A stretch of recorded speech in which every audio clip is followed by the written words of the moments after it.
believing that now ụmụnne believe na ihe anyị kwuru na ihe vision anyị behavior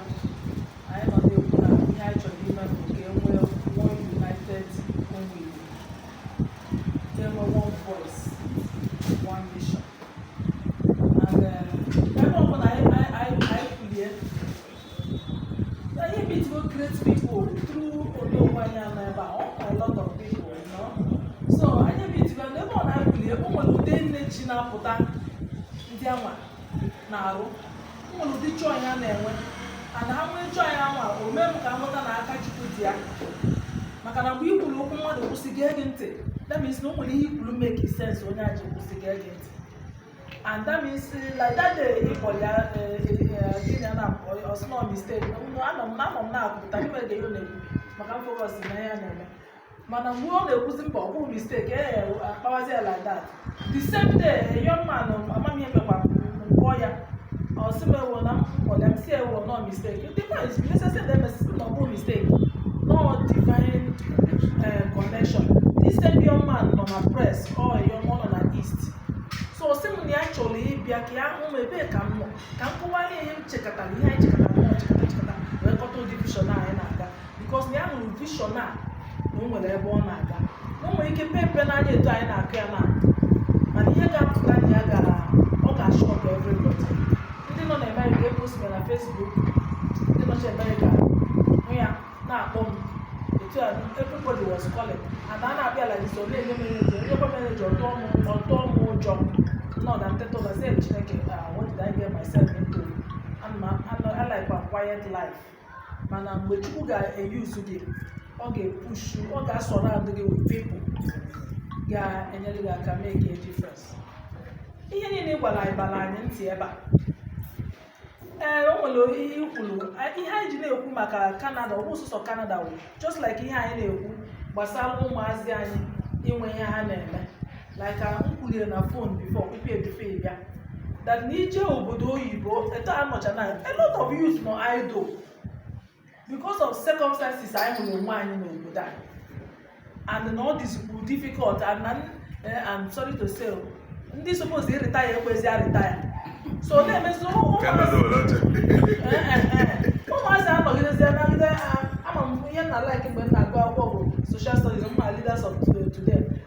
children of today are leaders of tomorrow na-atọ m si ya bụ oyibo na mmadụ ya agbagba good mana ya nọkọtago na-eche ka olukwa ọnụ nke anyị ụmụazị anyị na-achọkwa ịlọ grandparents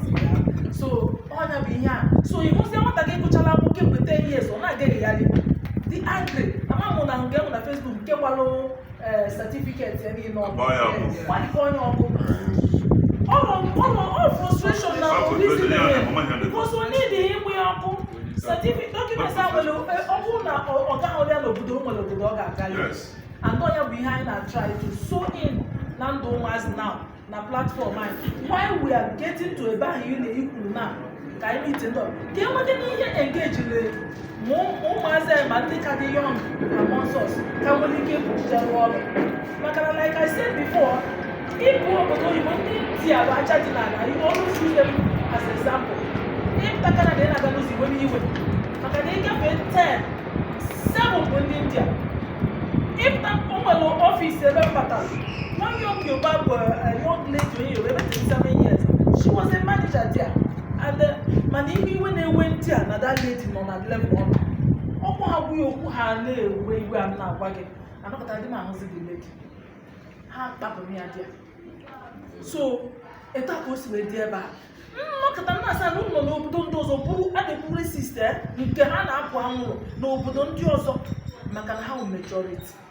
and ihe ha ji wụ majority a maka na ha da all the information all these western worlds COVID mere Africa did blessed na migration after COVID all these western world na chọn ndị Africans like no man be that one that we COVID one eji Igbo konata anyị ma aka Chukwu benata I wee chọrọ ọrụ jebe side ahụ anaghị achọ ndị mmadụ like no man's business there. So mana ndị India ka na migrate because na ha da all the information. There are opportunities across the world all over and across the globe. There are opportunities right now. Mana ọ bụ onye ma ọ dị ga-eghọtago na-ekwukala abakara maka na-eme nka mmadụ. Now if one obodo ahụ like I said ndị India jiri maka ha da all the information. Anything pụtanụ ndị India